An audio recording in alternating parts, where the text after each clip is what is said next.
I'm looking at it like it's comedy because in any other genre of music, you can have co-writers, you can have you people write you songs, people collab, but it seems like in rap, if you're not writing your own lyrics, all the respect is gone out the window. How do you feel about people borrowing, stealing jokes that they didn't write, or just not being writers in general?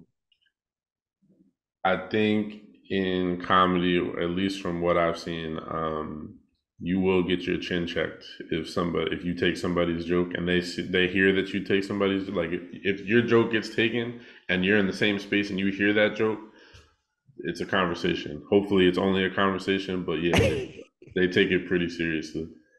I've I've seen a couple people like have their jokes taken by somebody, and it's been a situation where we're like, I mean, I hope it doesn't escalate, but you for sure have to talk to them about it. That's law. Like if someone takes your joke, you have to be like, hey, um, you obviously know this because you've heard me say it. That's my joke. Yeah. You could tweak it a word or two, but that's my joke. And then it also gets complicated because there's premises. Like everyone has premises. So sometimes it may not even be that the joke was stolen. They just have the same premise. Yeah. But if you get to the punchline and it's similar, it's like yeah, you might have borrowed that from somebody. He biting. Yeah, yeah, exactly. So in that situation, if it was somebody that was like somebody you looked up to, Jordan, that you watched growing up or that you watch now, that sampled something of yours and that took so like, how would you feel being put in that situation? I'm gonna need a check or a bag for sure. If you're gonna borrow my material, like yeah, I need a writer's credit or something. Like you gotta hook me up. Yeah, man. And I think nowadays on social media, like if you're doing somebody else's set or stealing a joke, word gonna get out. Oh, for sure. The crazy thing is that joke that I was telling you that I told, Yeah. somebody has a status right now that's going viral on Facebook that is eerily similar to it, and they already put it out. So right now I'm debating if I even want to put it out. Somebody would be like, "Oh, you took that from that status." And I'm like, "Yeah, sure. I guess I did." Need, But need that time stamp on there. yeah, yeah, yeah, yeah, yeah, yeah. That status was posted yesterday at like 8:30. I recorded my set on Saturday night at 8:55 p.m. So we got it before they did. Hey man, that's on the record right there. That Yeah, that's yeah, yeah, that's yeah. on the record. Yeah, if anybody watches that clip, just reference this interview so that you know that I put it out first. But if need be, like I'll message them on Facebook, just be like, hey, just so you know, I came up with this first. But Most definitely. Claim that stain. yeah, Claim that. Stake absolutely, that claim. yeah, I'm saying, man, I love like how everything came together because it just seems like it brought the whole community together. We all talking about this one interview. When you looking at how Cat went about it, people are obviously gonna respond. Some comedians have responded. yeah. Is a response bad? It seems like nobody's really came out and called him a straight up liar. But does it make if Steve Harvey comes back and says something, or if he already has, or Ricky Smiley has already spoken out, and I know Ricky just from being on the radio guy. Yeah, But like with these guys speaking out, some of them seeming kind of bitter. What kind of perception do you think that paints? I think if you're very quick to come out with like there might be a little admission of guilt. Like if you're immediately jumping on it as soon as you hear about it and you're like, oh no, I gotta clear it up right now. Because in most cases, like this isn't really gonna affect them. Like I Mm-hmm. mean, public perception for sure, but like their checks aren't gonna stop just based on this interview.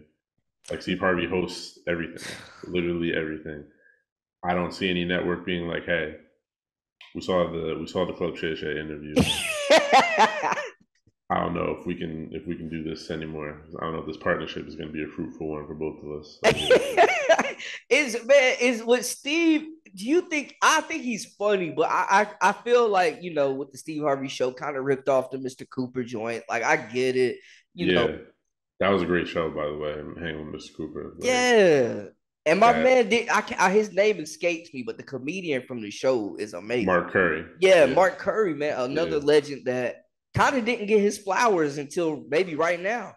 Yeah, I love that show growing up, and then I think he like I don't want to say tried to commit suicide, but he had like a health issue or something. So I Mental think he health. was yeah mental health issue. So I think he was away for a little bit. But yeah, like I wish I knew about his stand up when I was growing up. I just knew the show. Like I didn't even know he Mhm. was a comedian before that. But yeah, I'm glad that Cat Williams gave him his flowers because, like you said, like now people are realizing like how funny he is. I'm sure his clips are going crazy on social media right now. So yeah, that's definitely a blessing for him. When now we see Steve Harvey, Love Don't Cost a Thing, a million movies, a million shows, Think Like a Man. We seen Said, The Honeymooners, Barbershop. I think they're funny, but are they stand up funny though? Because I think there's a difference.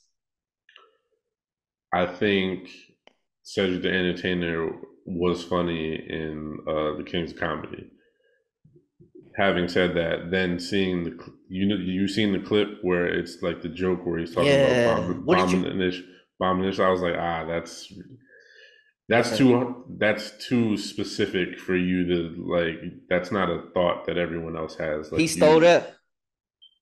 I don't want to say it, but it it's going to be hard to convince people that you didn't possibly borrow that from somebody else because I'm not thinking of that. Like that's not a thought. That's not an original thought that I would have for sure. Mhm. Yeah. So, but yeah, like I said, original King's Comedy like that. I think that was a great stand up set. If I had to rank the sets from Kings of Comedy, it was Bernie Yeah. Mac first for sure, and then DL Hughley. DL is another one, man. That's like a legend, but you Yeah, don't hear too much about. he just tours. Like I think that's what he like. He's not really doing specials for television like that or streaming services. Like he's grinding. He's doing the comedy grind. And then obviously Steve Harvey was fourth. But yeah, like I think Cedric the Entertainer, I think he'll be fine. Like Mhm. he's gonna still be able to, make money from touring and doing comedy. I almost saw him. He came to New Jersey, but Okay. I think it was like around when COVID started. So I was like, yeah, I'm not going. Yeah, that's a dub. Yeah. I didn't realize Cat toured so much.